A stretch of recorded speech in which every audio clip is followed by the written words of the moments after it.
Andrew Yang was asked about his position on opioids and particularly drug decriminalization, and his answer here was really strong. You want to decriminalize the possession and use of small amounts of opioids, including heroin. How would that solve the crisis? That's exactly right, and we have to recognize this is a disease of capitalism run amok. There was a point when there were more opiate prescriptions in the state of Ohio than human beings in the state of Ohio. And for some reason, the federal government thought that was appropriate. They ended up levying a $600 million fine against Purdue Pharma, which sounds like a lot of money, until you realize that company made $30 billion. They got a 2% fine, and they killed tens of thousands of Americans 8 an hour. So if the government turned a blind eye to this company spreading a plague among its people, then the least we can do is put the resources to work in our community so our people have a fighting chance to get well. Even though this is not a money problem, we all know this is a human problem. And part of helping people get the treatment that they need is to let them know that they're not going to be referred to a prison cell. They will be referred to treatment and counseling. I talked to an EMT in New Hampshire, and he said he saves the same addicts over and over again. Because the fact is, after you save someone who's ODing, you just bring them back to their house and they OD again the following week. So we need to decriminalize opiates for personal use. We have to let the country know this is not a personal failing. This was a systemic government failing. And then we need to open up safe consumption and safe injection sites around the country because they save lives. Bold. Super bold and on point. Nailed it, man. And let's be honest, he is outflanking even America's dad, Bernard Sanders, on this particular issue. He is. He just called for safe injection and safe consumption sites. Now, I would understand if, your average person hears that and they're like, I don't know, man, that does seem to go a little bit too far. But, once they get the education on it and they know that actually this 100% saves lives, I would expect many more people to change their minds, because basically what you do is you completely eradicate, you completely stop the spread of diseases if you have safe consumption sites and you have oversight and you have quality control. So if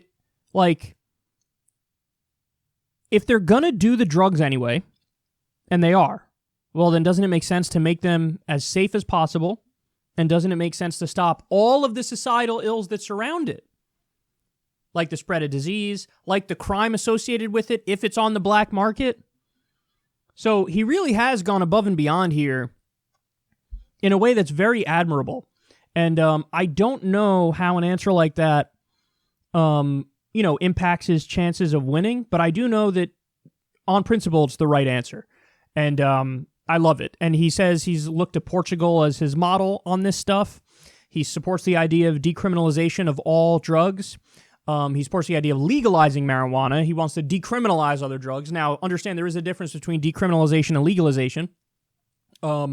But still, it is by far and away the most progressive position on this issue. And you have to give credit to Andrew Yang for moving the Overton window, not only on this issue, because he's the only one taking this position on this issue, and credit to him for that, but also what I noticed last night, and particularly the second time I watched the debate, is he has successfully, massively shifted the Overton window on the issue of UBI. Now, is it fair to criticize him for the way he constructed his UBI? Yes, that's a perfectly fair criticism. There are going to be plenty of people out there who support the idea of UBI, but they don't like the way he's doing his UBI. So, sorry, Yang Gang, but it is fair to have criticisms of the way he constructed it. It's not like his is the only version of it and the only one that's acceptable. There are, different variations of it. I'm sure you could tweak it to make it more libertarian. I'm sure you could tweak it to make it more progressive. So it is fair to criticize the specifics of it. However, now you have Julian Castro said casually last night that we should look at UBI.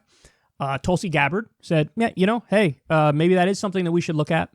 And there was one other who also spoke of UBI favorably. Now, make no mistake about it, everybody else who's bringing up UBI, they're really just paying lip service to it because they see that Andrew Yang's candidacy is going well, and they might be putting that all on UBI. So I think that they're being politicians there, and they're paying lip service to it, and they don't necessarily mean it. And you could say, hey, man, listen, don't talk to me until you show me the tangibles. You got a plan for UBI? Show me your actual plan for UBI. So it's fine to be skeptical, but Just the fact that they brought it up means the Overton window is shifting. Just the fact that they brought it up. Because now, and this, we saw this with Bernie and Medicare for All and all the other issues that Bernie put front and center since he started his movement. Now, that's a litmus test. And everybody arguing against it is trying to paddle into a tsunami. It's not going to happen. Sorry, Amy Klobuchar. Sorry, Mayor Pete. You ain't going nowhere. Your strong argument against Medicare for All is kind of like being in a Republican primary and saying tax cuts are bad. Not going to work. It's just not going to work. But this is what Yang's doing now with UBI, and I support that massively because even if I might have some disagreements with how he constructed his, I do support the idea of a UBI. I do. I think universal basic income is wonderful. I would add it on top of all the existing social safety net programs we have, on top of expanding the social safety net. And I would perhaps fund it in a different way, maybe through a Wall Street transaction tax or some other form of tax that only impacts the rich. But either way, I love that this is now front and center. I love that this is part of the discussion. I love that he made it a centerpiece.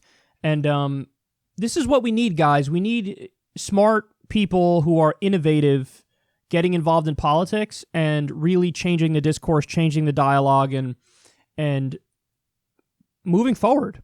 You know, just moving the country forward with intelligent ideas. My idea, which, you know, I like to take credit for because I seemingly am the only one talking about it, although I'm sure that's wrong because I'm sure somebody came up with it before me, is the next one I would like to see is somebody really put front and center this idea of a national direct ballot initiative. So you could have, however you want to craft it, you can craft it, but it should be that every time we go to vote in a presidential election, there are 3 or maybe 5 of the biggest issues impacting the country that the people get to directly vote on, and that becomes law.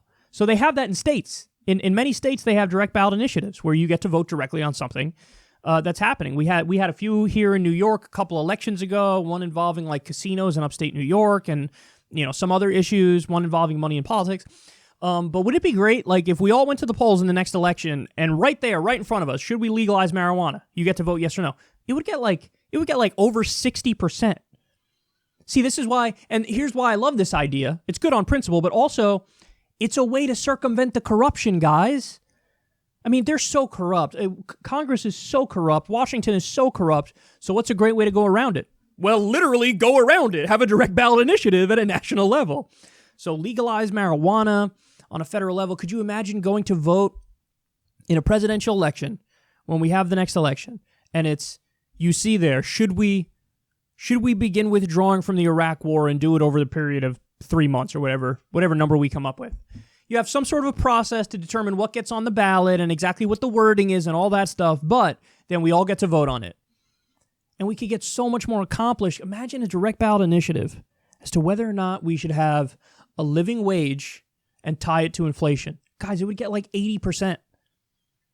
So that's my big thing I want somebody to champion that idea. And what we have to do is, and I haven't thought about this enough yet, but I will. I promise you guys I'll think about it more. We have to come up with what to call it, because I've called it all these different things. A direct ballot initiative law sounds kind of clunky. We could just call it direct democracy law. We could just call it that. But anyway, I'm going to think more about it, exactly what we call it, because the way you frame these things is so important. Now, Andrew Yang calls his universal basic income freedom dividend. I like that framing a lot. Me personally, if I was, Emperor God King, I would have went with Social Security for all. But still, I really like his framing. I like freedom dividend. I think that sounds great because, what he would describe is then it doesn't sound like a handout. It sounds like, no, you're getting a dividend like you would if you own stock in a company. So you earned it. You earned it. It's your stake in America. So I love his framing. I like Social Security for all a little bit better. But yeah, I hope somebody runs and takes that idea of a direct democracy law and really champions that. And then when that person does that, I, of course, will come out here on my show and smugly take credit because I'm talking about it right now before anybody else is.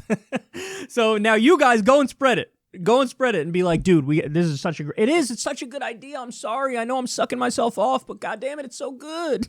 It goes around the corruption without even, It's so brilliant because without even addressing money in politics and corruption, that issue, which we should address, of course, but without even, you don't even need to do that if you have a direct democracy law because we can circumvent it in another way. But anyway, I digress. I'm way off track here. Andrew Yang nailed it on this issue. He's shifting the Overton window, and even though he's not my candidate, you can respect what he's doing in many ways.